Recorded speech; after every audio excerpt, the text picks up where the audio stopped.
Bismillahirrahmanirrahim. Assalamualaikum warahmatullahi wabarakatuh. Kami dari kelompok 13 akan mempresentasikan hasil makalah kami yang berjudulkan tentang hikmah serta rahasia berbagai ibadah dalam Islam. Baik, sebelum saya mulai, perkenalkanlah saya Sela Anggreni sebagai moderator dan pemateri pertama. Kemudian rekan saya Rahmat Husen sebagai pemateri kedua. Baik, saya akan menjelaskan tentang pengertian hikmah.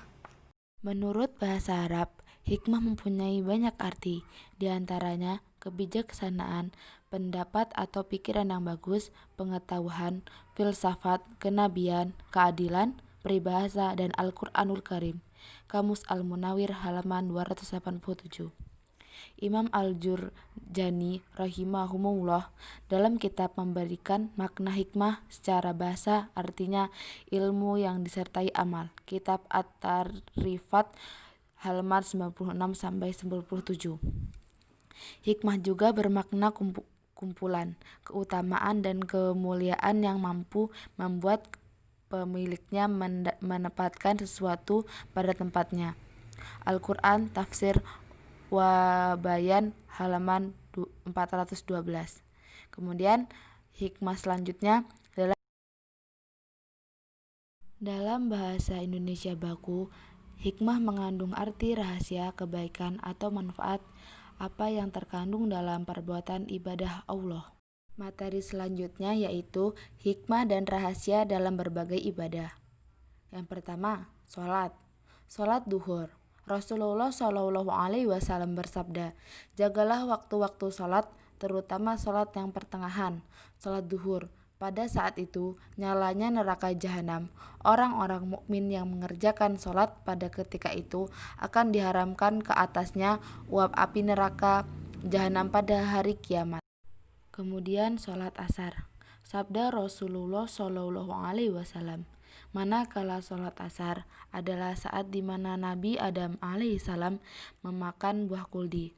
Orang-orang mukmin yang mengerjakan sholat asar akan diampunkan dosanya seperti bayi yang baru lahir. Kemudian sholat maghrib. Selepas itu Rasulullah Shallallahu Alaihi Wasallam membaca ayat yang bermaksud, jagalah waktu-waktu sholat, terutama sekali sholat yang pertengahan. Sholat maghrib itu adalah sholat di mana taubat Nabi Adam alaihissalam diterima.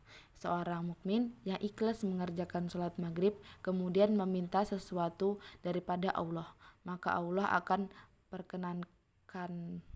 Kemudian sholat isya.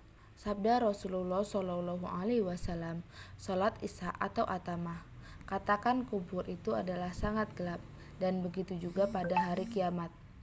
Maka seseorang mukmin yang berjalan dalam malam yang gelap untuk pergi menunaikan sholat isya berjamaah, Allah haramkan dirinya daripada terkena nyala api neraka dan diberikan kepadanya cahaya untuk menyeberangi jembatan Shirathul Mustaqim.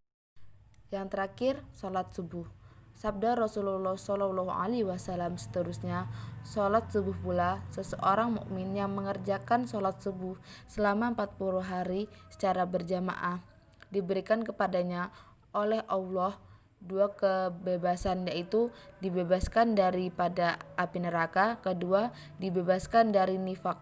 Barang siapa sholat subuh berjamaah, maka dia dalam perhitungan Allah.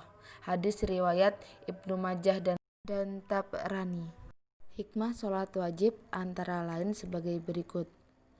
Menjatuhkan diri dari perbuatan keji dan mungkar seperti dalam surat Ankabut ayat 45 yang berbunyi, Bismillahirrahmanirrahim, wa aqimus sholata inna sholata tanha anil fahsya'i wal munkar. Dan dirikanlah sholat, karena sesungguhnya sholat itu mencegah dari perbuatan keji dan mungkar. Hikmah kedua yaitu memperoleh ketenangan jiwa. Hikmah ketiga yaitu menciptakan jiwa yang jernih. Dengan membaca kitabullah dan memahami dan memperbarui ingatan kepadanya dan menambah terhujamnya iman kepada lubuk jiwa dengan jalan kemunajat kepada Tuhan yang mempunyai kekuasaan dan kebesaran. Hikmah selanjutnya, membesarkan Tuhan yang disembah. Amalan-amalan sembahyang mengandung pekerjaan yang nyata mewujudkan kesempurnaan kudul dan menyempurnakan ta'zim. Likuh ruku itu, pandanglah ruku dan sujud keduanya menunjuk kepada Allah dan menunjuk bahwa kita memperhambakan diri kepada Allah. Hikmah selanjutnya, menjatuhkan diri dari fasya dan mungkar, menghindari sifat jelek dari dirinya. Selanjutnya, hikmah sholat sunnah antara lain menggerakkan kita mencari tambahan dan kesempurnaan, menyempurnakan kekurangan sembayangan fardu. Kemudian hikmah sholat berjamaah, yakni antara lain mewujudkan khusyuk, yaitu dengan menghindari mereka dari lupa dan untuk menghindari hati yang kedua-dua itu. Kemudian menyempurnakan sholat yang kurang dalam ibadahnya. Kemudian memperbaiki keagamaan para mukmin. Baiklah, kemudian materi selanjutnya akan disampaikan oleh rekan saya. Kepada Rahmat Hussein saya persilahkan. Bismillahirrahmanirrahim. Assalamualaikum warahmatullahi wabarakatuh. Baiklah, saya Rahmat Hussein.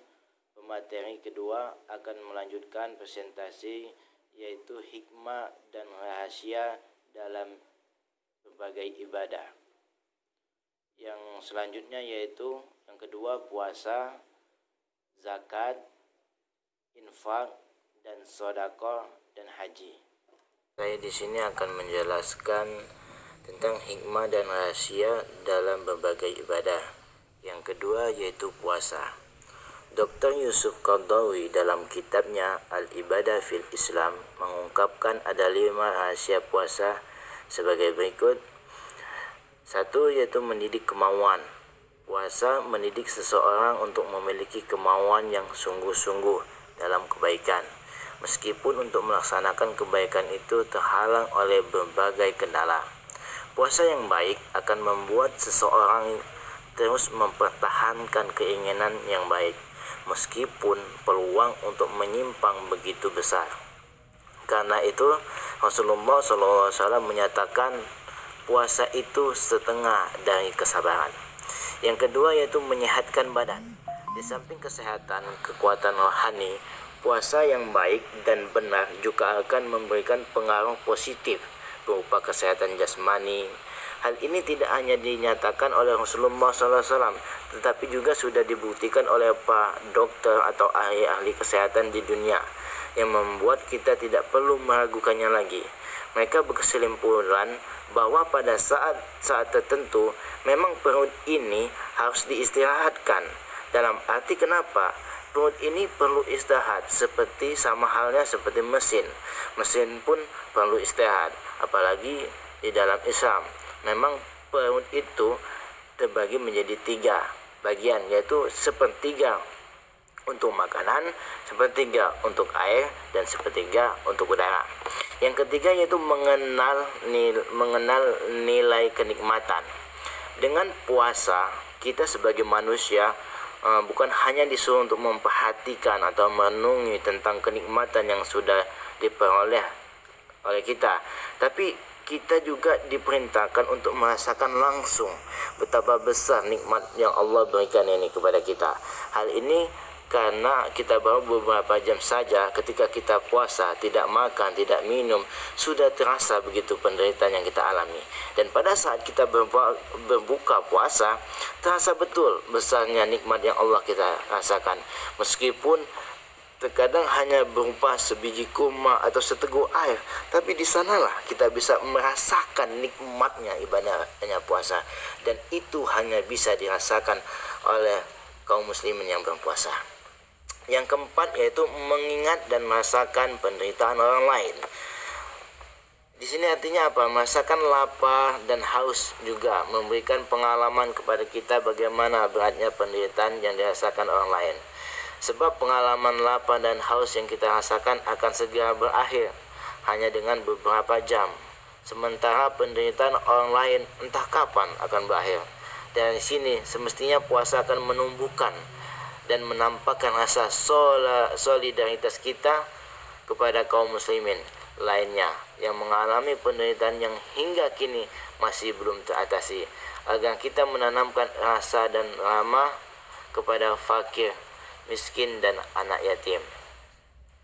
Selanjutnya yaitu yang kelima, menyiapkan kita memperoleh takwa bukan untuk kepentingan Tuhan, yaitu menjadi tangga takwa, maksudnya menjadi tangga yang menyampaikan kita kepada derajat muttaqin.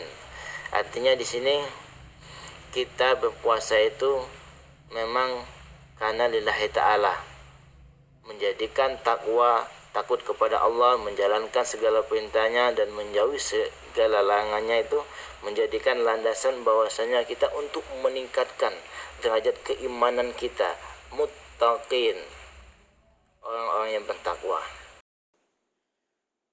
Selanjutnya yaitu selain itu rahasia ada hikmah puasa sebagai berikut. Yang pertama yaitu mendidik para mukmin supaya berpengaruh dalam sebagian waktunya dengan sesuatu perangai Allah dan mendidik mereka menyerupakan diri sekedar mungkin dengan malaikat, yaitu dengan hawa nafsu. Yang kedua yaitu membiasakan orang berpuasa bersabar dan bertahan menderita kesukaran. Yang ketiga yaitu memperingatkan diri dengan kehinaan dan kemiskinan. Orang yang berpuasa akan butuh makan dan minuman. Orang yang membutuhkan sesuatu dipandang hina terhadap yang dihajati itu. Yang keempat yaitu memelihara jiwa yang tersungkur ke dalam kancah dosa. Yang kelima yaitu memperoleh berbagai faedah kelaparan, yaitu jernihnya pikiran dan tembusnya penglihatan mata hati, seperti Rasulullah SAW bersabda, "Ja'at batanuhu adomat fikratahu wa fadal qalbihi." Barang siapa yang lapar perutnya, besarlah pikirannya dan cerdiklah jiwanya. Selanjutnya itu melindungi umat Islam dari perbuatan dan ucapan buruk dan tercela. Rasulullah sallallahu alaihi wasallam qala asyamu junnatun fala yahiftu wala yajhal. Artinya sesungguhnya Rasulullah SAW bersabda, puasa itu adalah perisai. Oleh karenanya janganlah dia berkata tidak senonoh dan berbuat jahil. Yang selanjutnya itu puasa mendatangkan kesehatan bagi yang berpuasa. Hadis ini sesuai dengan sabda Nabi yang dinukilkan, Saumuwa nasihu, yang artinya puasalah kamu, nanti kamu akan sehat. Selanjutnya yaitu puasa akan menumbuhkan rasa kasih sayang terhadap orang miskin. Sebab orang yang berpuasa merasakan kepedihan, rasa lapar pada beberapa waktu, dia akan berfikir bagaimana jika keadaan seperti itu terjadi sepanjang hari. Pikiran itu akan mendorongnya untuk mengasihi orang miskin. Dengan demikian dia akan memperoleh pahala dari Allah Subhanahu wa taala. Yang ketiga yaitu zakat, infak dan sedekah. Hikmah zakat, infak dan sedekah bagi pemberi. Satu yaitu memalingkan jiwa dari jalan yang gelap kepada jalan yang terang, mengurangkan dan menjaga diri dari sifat tamak. Selanjutnya menghiaskan diri dari sesuatu perangai Allah, yaitu melimpahkan kebaikan dan rahmat kepada orang yang memerlukan.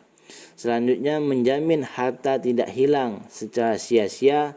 Segala harta yang dalam tangan kita ada kemungkinan hilang dan sia-sia. Akan tetapi apabila ia dikeluarkan di jalan Allah, berartilah kita simpan di tempat yang tak kunjung lenyap dan hilang. Selanjutnya yaitu menolak gangguan. Para fakir yang selalu memperoleh harta daripada hartawan tergerak hatinya memberikan bantuan-bantuan yang diberikan dan melindungi para hartawan itu dari macam-macam gangguan. Selanjutnya yaitu membersihkan hartanya dari bercampur baunya dengan hak orang lain. Firman Allah Subhanahu wa taala, "Khudz min amwalihim shadaqatan tutahhiruhum wa tuzakihim biha." Artinya, ambillah dari harta mereka sedekah, dengan cara itu kamu membersihkan dan mensucikannya. Quran Surat At-Taubah ayat 103. Hikmah zakat, infak dan sedekah bagi penerima maupun masyarakat antara lain yaitu yang pertama, dapat menolong orang yang lemah dan orang yang susah, dan agar mereka menunaikan kewajibannya terhadap Allah SWT maupun terhadap sesama manusia. Dapat memperkecil yang kedua yaitu dapat memperkecil jurang perbedaan ekonomi antara orang kaya dan orang miskin.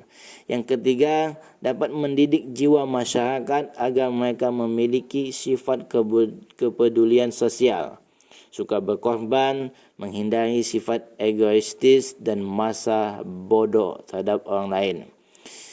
Yang keempat yaitu dapat memperteguhkan dan memupuk keimanan mu'alaf, yaitu orang yang baru masuk Islam, dan sekaligus membakar daya tarik mereka bagi yang belum masuk Islam. Yang keempat yaitu haji. Hikmah umum ibadah haji antara lain, yang pertama yaitu menyelami keutamaan menjauhkan diri dari syahwat. Haji itu mengesankan pada jiwa berbagai rupa kesan yang baik. Yang kedua, menggambarkan kebesaran hikmah Allah yang telah diberikan kepada hambanya. Dengan kita bersafar meninggalkan kampung halaman, meninggalkan teman sejawat, anak dan istri, terasalah oleh kita nikmat-nikmat dan kelezatan-kelezatan yang diperoleh dari mereka itu, yang kita memperolehnya dengan kemurahan Allah belaka. Yang ketiga itu menghidupkan rasa rahmat, syafaat di dalam hati para haji. Para haji yang insaf tentulah mengambil pelajaran dari segala penderitaan yang dialami di dalam perjalanan pulang balik ke Mekah itu. Selanjutnya itu hikmah bagi orang yang melaksanakan. Yang pertama yaitu memperteguh dan meningkatkan takwa kepada Allah SWT. Karena dalam ibadah haji dan umrah diliputi penuh kehusuan. Yang kedua yaitu segala pengalaman yang dirasakan selama mengerjakan ibadah haji dan umrah semenjak berangkat hingga kembali dapat diambil sebagai pelajaran. Setiap kegiatan dalam pelaksanaan ibadah haji dan umrah akan menuntut penghayatan. Yang ketiga yaitu mendorong setiap muslim agar selalu dan senantiasa memelihara kekuatan mental dan fisik. Ibadah haji dan umrah adalah ibadah yang berat, memerlukan persiapan fisik yang kuat, biaya yang besar, dan memerlukan kesabaran serta ketabahan dalam menghadapi cobaan dan rintangan. Yang keempat yaitu mengenal diri dengan tempat-tempat bersejarah, baik yang ada hubungannya dengan ibadah haji umrah atau maupun yang lainnya. Ka'bah seperti Ka'bah, Safa dan Marwah, sumber Zam-Zam, kota Mekah, Madinah serta tempat yang lainnya, memberikan pesan mendalam bagi siapa yang menunaikan ibadah haji dan umrah. Selanjutnya yaitu hikmah haji bagi umat Islam secara keseluruhan. Yang pertama, sebagai sarana untuk lebih mempercepat ukhuwah Islamiyah serta saling mengenal sesama muslim dari berbagai penjuru dunia. Yang kedua yaitu momentum tersebut dapat dimanfaatkan untuk membina persatuan dan kesatuan umat Islam. Yang ketiga, sebagai sarana evaluasi sudah sejauh manakah dakwah Islamiyah telah dijalan umat Islam. Melalui pertemuan tersebut dapat pula diprogramkan dakwah Islamiyah guna menegakkan agama Islam di muka bumi. Yang keempat, sebagai wahana terciptanya kerjasama antara umat Islam, upaya meningkatkan kehidupan dalam berbagai bidang. Selanjutnya yaitu esensi kegiatan ritual haji. Sebagai berikut yaitu berihram sebelum umrah dan berhaji. Berihram dalam permulaan haji dan umrah adalah untuk menegaskan bahwa kita telah masuk dalam ritual haji. Keadaan ihram itu dengan dimikotnya masing-masing adalah supaya tidak sedari rumah kita telah terikat dengan berbagai rupa kegiatan yang memberatkan. Selanjutnya yaitu pekerjaan yang diharamkan dalam haji. Diharamkan beberapa pekerjaan di dalam mengerjakan haji adalah yaitu menyelaraskan keadaan diri kita dengan keadaan haji.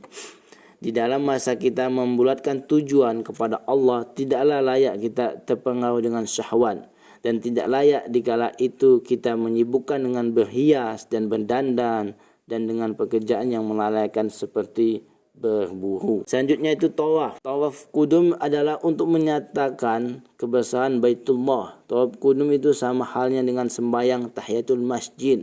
Karena itulah didahulukan tawaf atas tahiyat. Selanjutnya itu sa'i.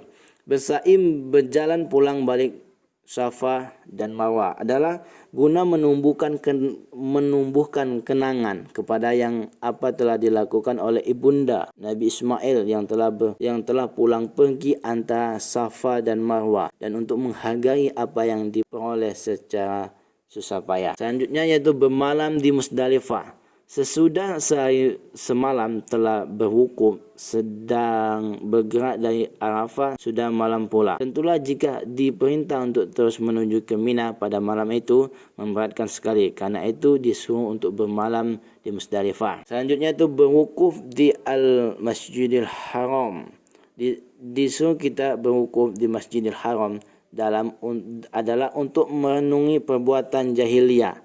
Maka para haji dikumpul di situ untuk menyebutkan Allah dan membesarkannya. Dan arti kata berzikir, merenungi apa yang selama ini telah kita lakukan. Selanjutnya yaitu singgah beberapa saat di Mina untuk memperlihatkan kebesaran Islam dan kehebatannya. Maka di sanalah kita sebagai umat Islam sekarang ini memperlihatkan kepada dunia akan kekuatan moral yang ada pada umat Islam. Selanjutnya melempar jumroh. Untuk pertama meladani Nabi Ibrahim alaihissalam, dan kedua melahirkan pekerjaan menyebut dan mengenang Allah. Di hari pertama melemparkan jumroh itu dilakukan pada pagi hari, mengingat bahwa pada hari itu kiat tawaf ifadah atau tawaf ziarah menculeh. Di hari kedua dan ketiga melempar jumroh itu dilakukan petang supaya sempatlah jamaah-jamaah yang berkumpul itu melakukan kegiatan dagangnya. Mungkin hanya itu dari saya. Sekian, terima kasih. Baik, terima kasih kepada Saudara Rahmat. Mungkin cukup sekian dari kami akhiri. Wassalamualaikum warahmatullahi wabarakatuh.